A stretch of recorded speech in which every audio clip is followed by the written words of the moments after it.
Donc dans ces projets tutoriaux, il y a 3 grands groupes. 2 font partie du banc moteur et du banc frein. Et nous, on est le 3e, donc on s'occupe de tout ce qui est problème restant et amélioration du véhicule. Donc on a pu notamment travailler sur le scan du véhicule, donc grâce à une machine qui s'appelle le GOM.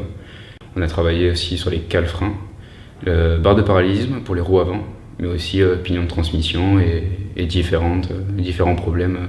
Alors je fais partie du projet banc de transmission de puissance au sein du projet Shell Eco-Marathon.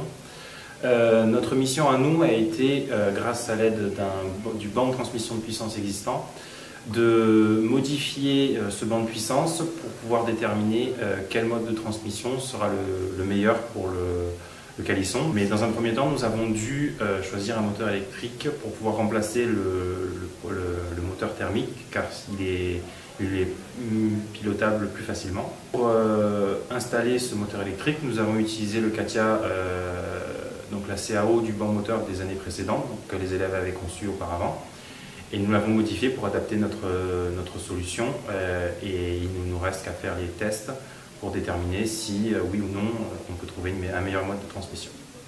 Donc je fais partie de l'équipe frein du projet Marathon Shell. Donc nous sommes 7 à travailler sur le système de freinage actuel de notre prototype, le Calisson.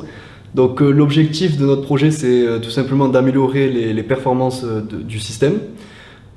Pour ce faire, donc jusqu'à maintenant, le but c'était la conception et la fabrication de bancs de test, c'est-à-dire des bancs sur lesquels nous pourrons tester notre système de freinage actuel et d'éventuelles futures solutions de freinage.